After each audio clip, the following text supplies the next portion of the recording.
twice the net pay of serving arts teachers.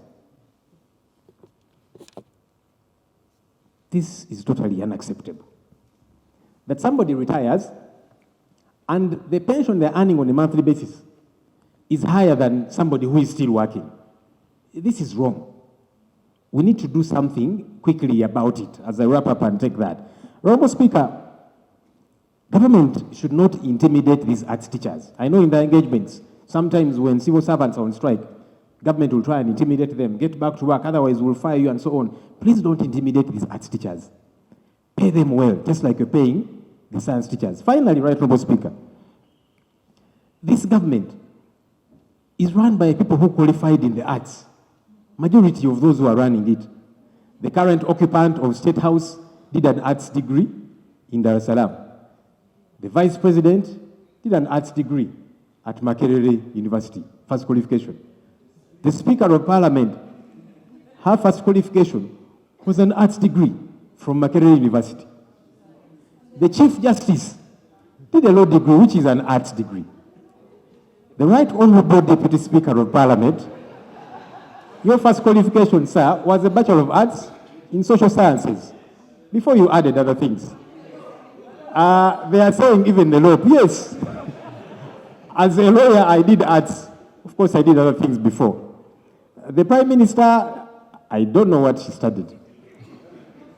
But the point, Right Honorable Speaker, is how can we be victimizing arts teachers and yet we are running the country and yet we qualified in arts? It is a wrong signal. It's a wrong message that we are sending out there. I see young people here. But look. Yes, sir. Yes, if I may understand, because we've just finished budgeting, okay? Because you see, we are usually quick to pass and judge the executive. We have just finished budgeting. How come these submissions didn't come out very well when we were budgeting? Because this salary can only be paid if we budget for it, okay? I know we pushed, okay? Well, and it's been consistent. It's been consistent, okay? But for you, what do you think would be the way forward? Can you help us, okay? Give proposals, so that we see how best. Thank you, Honorable Speaker. Honorable Speaker, here on the floor. I handled the bigger part of the budget. Right Honorable Speaker. From MPSs to BFP, okay? I know they came out, but it wasn't this. No, I was just giving information, Right Honorable Speaker, that we raised it in our alternative ministerial policy statement, in our minority reports, and in our alternative budget. And we're saying, let's equate the pay of arts teachers to that of science teachers. We raised it severally. Of course, some colleagues said, but where will the money come from? And we gave options of where money can come from to deal with this situation, but we were not listened to. So just for the record, we did raise this matter, at least us on our side. You are asking for a remedy, Right Honorable Speaker. We have a plethora of remedies. Number one, government every so often comes to Parliament for supplementary budgets. Let's bring a supplementary to pay our arts teachers better so that we deal with this crisis. Because they normally bring supplementary budgets to give free money to companies at Yak, Day Biopharma, Inspire Africa Coffee, Rocco, and so on and so forth. Free money that we are giving to private entities. If you can do that to private entities, giving them free money, you come here with a supplementary. Bring a supplementary so that we pay our teachers better. The other remedy, Right Honorable Speaker, we just need to be better mannered in our financials. The Inspector General of Government has told us that on an annual basis, we lose over 10 trillion shillings to corruption. Stop stealing taxpayers' money and there will be money to pay the teachers. So this money is available. Let's close those lacunas, those gaps, the wastages, the leakages, the corruption. Money is available. But most importantly, let's prioritize these teachers. For me, it's very concerning that we give free money to individuals, but you're not paying people who are doing their job. Right Honorable Speaker.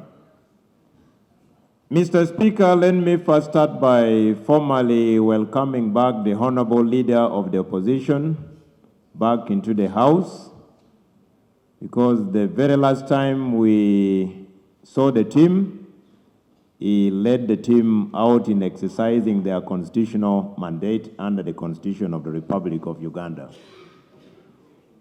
On the question of the industrial action by the arts teachers, I wish to confirm to this House that as fresh as yesterday, we were notified that government through the Ministry of Education and Sports is engaging with the leadership of the arts teachers throughout the country. Right Honorable Speaker, we may give the Ministry of Education time such that at an appropriate time, when the matter is resolved, they can be in a position to brief the country through this parliament. But I can confirm that there is engagement between the leaders of the arts teachers and the leadership of the Ministry of Education and Sports on the subject matter raised by the leader of opposition. I also wish to confirm that there is no intimidation at all.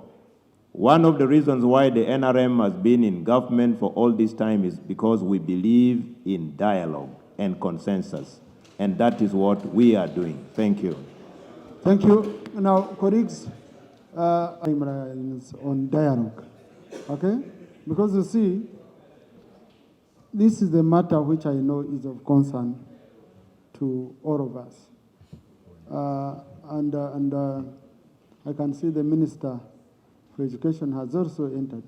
Maybe he can give us more updates, if he has any, on the engagement with the teachers, arts teachers.